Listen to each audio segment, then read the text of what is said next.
Last week, I had an incredible opportunity to speak at the AFR Higher Education Summit for 2019. Across the summit, there was a common theme of just what does the future of tertiary education look like moving into 2020 and beyond. In my presentation, The University of Purpose, I discussed the idea of purpose-driven tertiary education.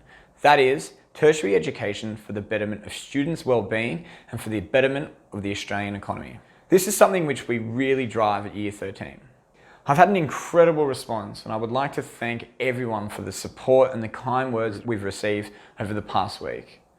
This week, I'm again speaking at the TAFE Directors Conference, in which I'll be joining the Honourable Steve Joyce to discuss his report into strengthening skilled workers for a stronger Australian economy.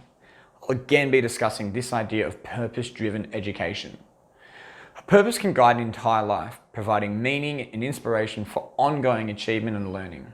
It adds both energy and resilience through our lives to the dedication of something larger than ourselves. As we've discovered from our After the ATAR study, a lack of purpose can lead to the destruction of happiness and fulfillment. We also discovered that 82% of our audience said that they strongly agree with the statement, "I love learning." So therefore, it's critical that we can harness this so that students can begin to develop a sense of purpose in order to prosper throughout school and into the future.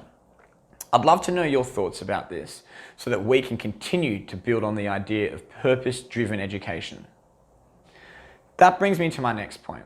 Now, as we move into 2020, we are currently collating and analysing fresh data as a part of our new After the ATAR report, our third edition, which we'll be releasing as a part of the Youth Engagement Summit in Sydney, March 2020.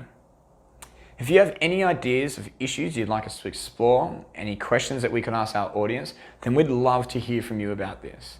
And we welcome anyone to click on the link below to be able to contribute. Once again, I'd like to thank you and look forward to speaking with you and hearing from you shortly.